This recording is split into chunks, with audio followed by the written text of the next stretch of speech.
বিসমিল্লাহির রহমানির রহিম। আল্লাহ বললেন ওয়া আওহা রাব্বুকা ইলান নাহল, আমি মৌমাছির কাছে মেসেজ দিলাম, সিক্রেট মেসেজ, আনিত্তাখিযি মিনাল জিবালি বুয়ুতা, তোমরা পাহাড়ের মধ্যে তোমাদের বাড়ি বানাও, মৌচাক বানাও, ওমিনাশ শাজার, গাছের মগ ডালে, বড় বড় ডালে তোমরা বাসা বানাও, ওয়া মিম্মা ইয়ারিশুন, উঁচু উঁচু জায়গায় মৌচাক বানাও, যাতে করে গ্রামের ছোট্ট ছেলেরা ঢিল মারতে না পারে। কোন সুবহানাল্লাহ। মৌমাছির আল্লাহ শিখাই দিছে, নিচু জায়গায় কোনোদিন মৌমাছির বাসা দেখবেন, নিচু জায়গায় সহজে নাগাল পাওয়া যায়, ধরা যায়, কথা কন, ডাল বে মগ ডালে ওঠা লাগে মধু খাইতে চাইলে, চিল্লায় বলেন ঠিক কিনা। আল্লাহ সিক্রেট মেসেজ দিলেন আর বললেন আনিত্তাখিযি। আলেম যারা আছেন বলেন তো, ইত্তাখিযি এটা কি মুজাক্কারের সিগা না মুয়ান্নাসের সিগা? কথা কইতে হবে, কেউ নাই এটার উত্তর দেওয়ার মতো। মুয়ান্নাস, মাশাআল্লাহ, এটা স্ত্রীবাচক শব্দ। আল্লাহ মৌমাছিকে যে মেসেজ করছে পুরুষ মৌমাছিরে কয় নাই, এটা নারী মৌমাছিরে কইছে। চিল্লা এখন সুবহানাল্লাহ। এখন গবেষণা করে দেখা গিয়েছে কার্ল ভন ফ্রিচ, একজন অস্ট্রিয়ান বিজ্ঞানী, উনি এটা নিয়ে গবেষণা করে 73 সালে 1973 তে নোবেল পেয়ে গেছে। এই আয়াতের উপর গবেষণা করে আল্লাহ কেমন করে সিক্রেট মেসেজ দিয়েছেন, কেমন করে মৌমাছি মৌচাকের বাসা বাঁধে, কেমন করে মধু আহরিত হয়, এটার উপর গবেষণা করে উনি একটা বই লিখেছেন, দ্য ডান্সিং বিজ। নেচে যাওয়া মৌমাছিগুলো, নাচতে নাচতে যেতে থাকা মৌমাছিগুলোর উপর একটা বই লিখে, দ্য ডান্সিং বিজ লিখে উনি নোবেল প্রাইজ পেয়েছেন এই মধুর উপরে। চিল্লায় পড়েন আল্লাহু আকবার।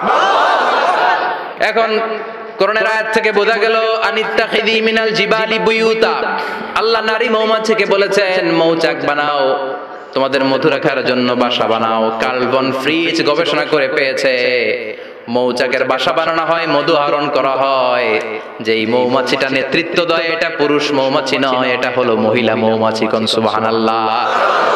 পুরো মৌচাকের মধ্যে মধু আহরণ, মধু নেওয়া, পুরো প্রসিডিউরটা সারার জন্য কোনো পুরুষ মৌমাছি লিডিং দেয় না, লিডিং দেয় একটা নারী মৌমাছি, স্ত্রী মৌমাছি। এজন্য ইত্তাখিয, ম্যাসকুলিন জেন্ডার ইউজ না করে আল্লাহ বলেছেন ইত্তাখিযি। নারী মৌমাছিকে আল্লাহ অ্যাড্রেস করে বলেছেন যাও মৌচাক বানাও, আর এটার মধ্যে মধু আহরণ করো। চিল্লায় পড়েন আল্লাহু আকবার। আল্লাহ বললেন ইত্তাখিযি মিনাল জিবালি বুয়ুতা, পাহাড়ের মধ্যে ঘর বানাও, মিনাশ শাজার, গাছের বড় ডালের মধ্যে ঘর বানাও, ওয়া মিম্মা ইয়ারিশুন, উঁচু উঁচু জায়গায় ঘর বানাও। উনি গবেষণা করে পেয়েছেন এই মধুর মধ্যে অসাধারণ কিছু ন্যাচারাল অ্যান্টিসেপটিক আছে। কি আছে? Natural antiseptic. এটার নাম হচ্ছে প্রপিলিস। প্রপিলিস নামে একটা লিকুইড পাওয়া যায় মৌচাকের মধ্যে, এটা কাটা জায়গায় লাগা দিলে স্যাভলন ডেটল কিছু লাগানো লাগবে না, ওই প্রপিলিসের কারণে আপনার কাটা জায়গা এমনি শুকিয়ে যাবে। সুবহানাল্লাহ পড়েন। দ্বিতীয় বিশ্বযুদ্ধে রাশিয়ান যত সৈনিকরা যুদ্ধে আহত হতো, ওরা আলাদা করে অ্যান্টিসেপটিক খাইতো না, ওরা মধু আইনা লাগাই দিত আর সুস্থ হয়ে যেত। সুবহানাল্লাহ পড়েন। নিউজিল্যান্ডের কিছু বিজ্ঞানীরা আবিষ্কার করেছে মৌমাছির হুলের ভিতরে রেমেটিক ফিভারের অ্যান্টিবায়োটিক আছে। অনেকের বাত জ্বর হয়, বাতের ব্যথা থাকে না, থাকে, মুরব্বীদের বেশি হয়। ওই জায়গার মধ্যে যদি আপনি মৌমাছি এনে ঢুকাই দিতে পারেন, মৌমাছির হুল লাগাই দিতে পারেন, ভালো হয়ে যাবে। মৌমাছি যখন হুল ফুটে আরাম লাগে না অনেক? খাইছেন? কামড় খাইছেন? হ্যাঁ, মজা লাগে। তো নিউজিল্যান্ডের এই গবেষকরা এরা আবিষ্কার করেছে যে মৌমাছি যদি হুল ফুটিয়ে দেয়, ওইখানে বাতের ব্যথা থাকলে, বেদনা থাকলে এটা ভালো হয়ে যাবে। আমি নিজে দেখেছি, বিবিসি একটা ডকুমেন্টারি, ইজিপশিয়ান একজন ফিজিশিয়ান, চিকিৎসক, উনি ওনার বাতের ব্যথায় আক্রান্ত যত রোগীরা আছে ওদের গায়ের মধ্যে মৌমাছি এনে এনে নিজে নিজে হুল ফুটায়। রোগী চিৎকার মারে, ও মাগো, ও আল্লাহ গো, কিন্তু একদিন পরে ব্যথা নাই, আর কয় ভালো হয়ে গেছে। সুবহানাল্লাহ কইবেন না? তো এজন্য এই কার্ল ভন ফ্রিচ 1973 তে দ্য ডান্সিং বিজ লেখে গোটা বিশ্বকে তাক লাগিয়ে দিয়েছে। তার গবেষণার প্রতিটি পয়েন্ট কোরআনের আয়াতের সাথে মিলে যায়। চিৎকার করে পড়েন আল্লাহু আকবার।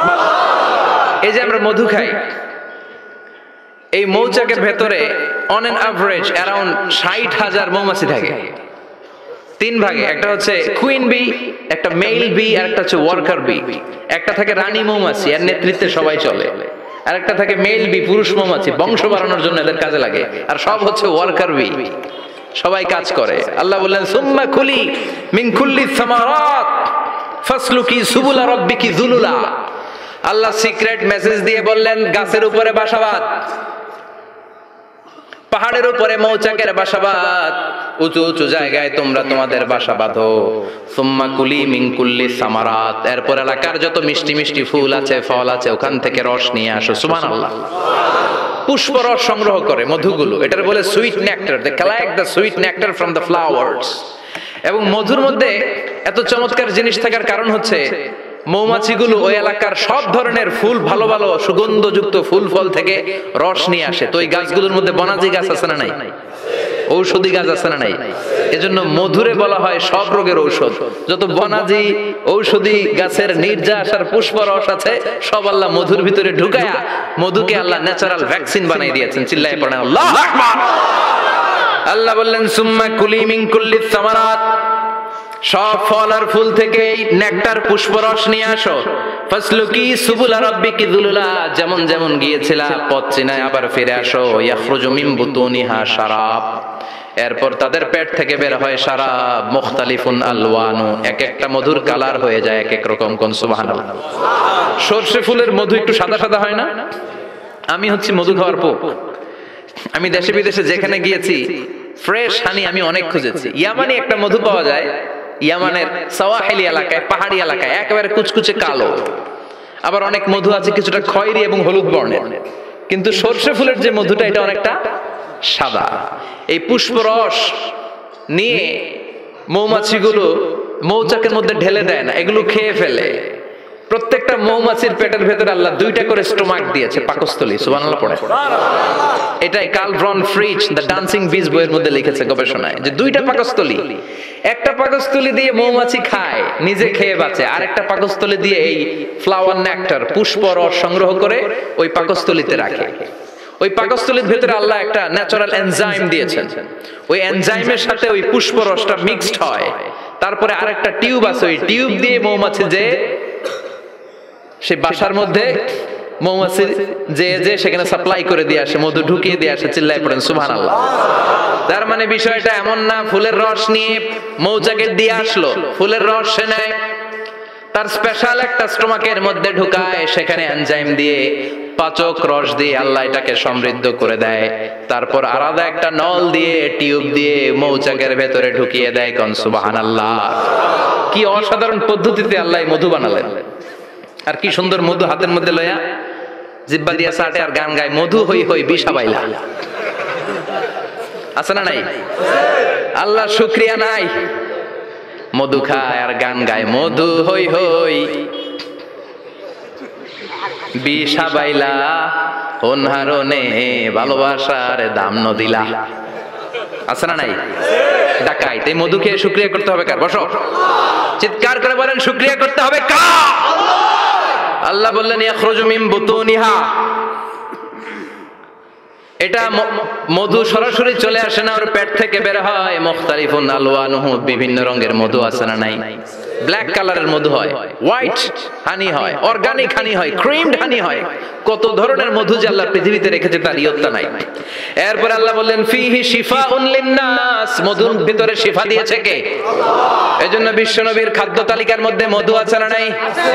বিশ্বনবী সুগন্ধযুক্ত ওলা মধু খেতেন, দুর্গন্ধযুক্ত ওলা কোনো মধু মুখে নিতেন না। সুবহানাল্লাহ।